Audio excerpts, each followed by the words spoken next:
Hey gorgeous, welcome to my channel. Today I'm going to be sharing with you 5 habits that, in my opinion, are essential for becoming a better gardener in 2024. If you are new here, welcome. If you are coming back, hey, you're awesome.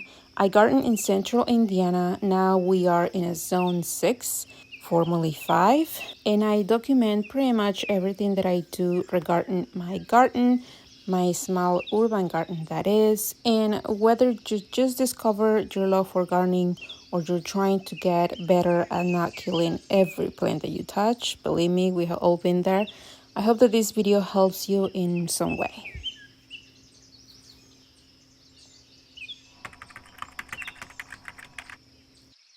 Let's talk about hanging out in your garden. I am not talking about you going outside, hanging out with your friends, having lunch with your family, and I am also not talking about the maintenance part of it, like pulling weeds or watering or fertilizing. I am talking about really looking and studying what you are growing out there.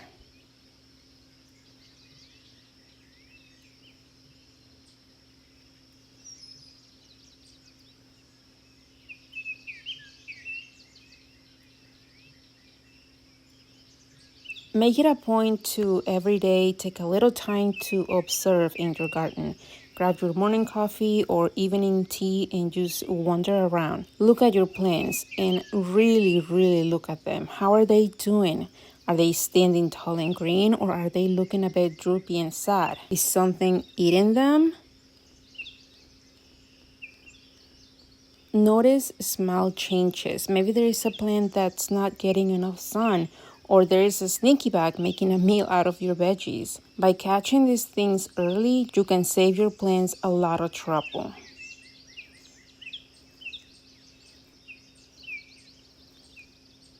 And it's not just about the problems though. This is your time to enjoy the little victories.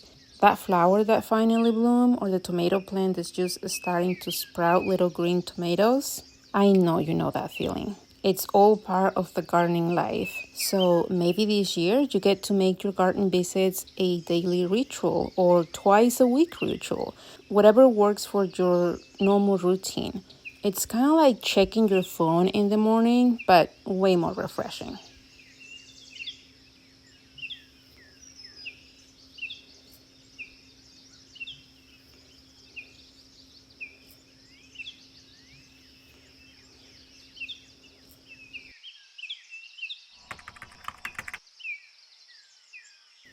Keeping a garden journal is like keeping a diary, but for your plants. Nowadays, you don't even need to have a physical diary. If you have a smartphone, you can use your notes, a Google Sheet, or even make quick videos of the things that you want to document. It might sound a bit extra, but trust me, it is super helpful.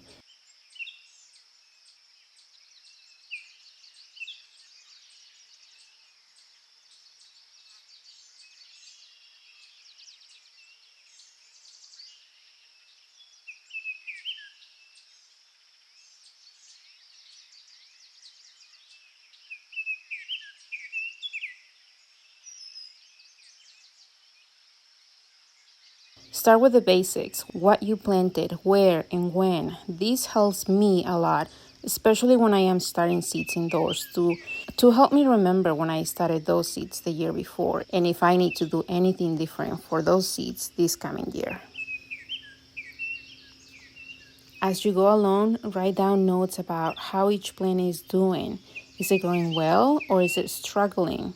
Did you try some new fertilizer and it worked wonders, or did it turn out to be a dud?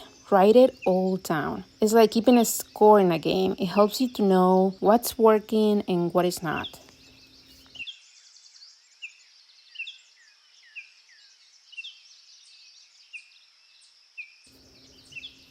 Over time, this just becomes a habit. Plus, it's pretty cool to look back and see how much your garden has changed and grown, just like you.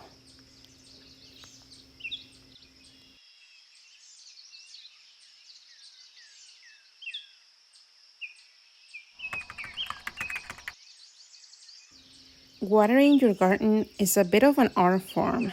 It's not just about dumping a bunch of water and calling it a day.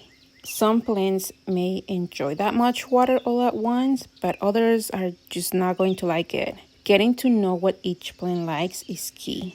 One cool trick is using a drip irrigation or soaker hoses. They're like those slow drip coffee makers. They deliver water right to the roots where plants need it the most without drowning them. Timing for your watering is really important too. Watering in the early morning or late evening is the sweet spot. Why? Well, if you water in the middle of the day, the sun is just going to evaporate a lot of that water before your plants get a good drink. And water in the evening is like giving your plants a nice bedtime drink, just right.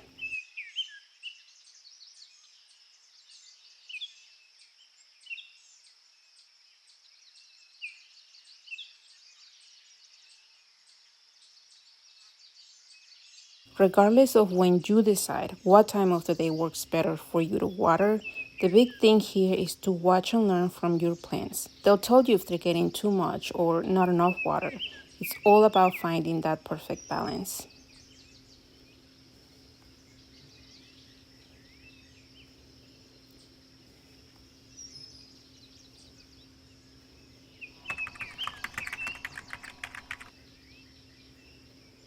The cool thing about gardening is that there is always something new to learn. It's almost like playing a video game where you keep unlocking new levels or new skins. You know what I mean. There is always a new plant or seed to try, a new gardening technique to master, or some unique garden hack that you saw on a YouTube video. Dive into gardening books, blogs, or even podcasts. There is a lot of stuff out there.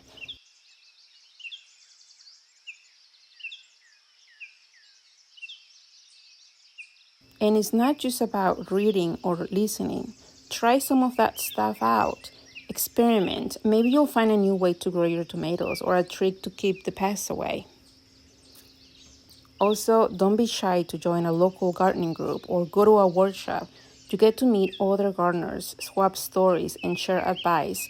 You might even learn something, or you may even teach someone else a trick or two. Remember, gardening isn't just about growing the plants, it's about growing as a person too. Every season, every plant, and every garden success or flop gives you a chance to learn and get better. It's a journey and it's supposed to be fun.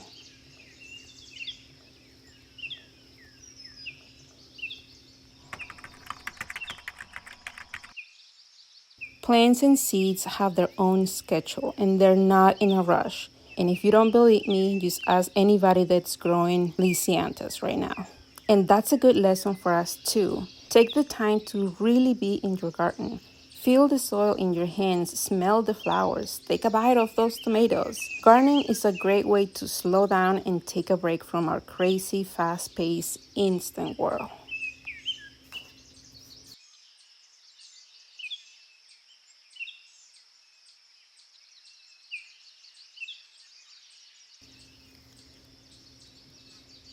Sometimes things won't go as planned. Your plants may not grow as big as you wanted, or pests might show up uninvited. That's okay. It will happen every year in some form or shape.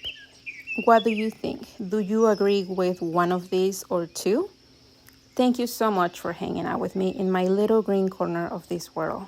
Remember, every gardener starts with a seed of curiosity, and just like your plants, you're going to grow and flourish with a bit of love and care. If you enjoyed this video and found it helpful, please give it a thumbs up and share it with your fellow garden loving friends. And don't forget to subscribe.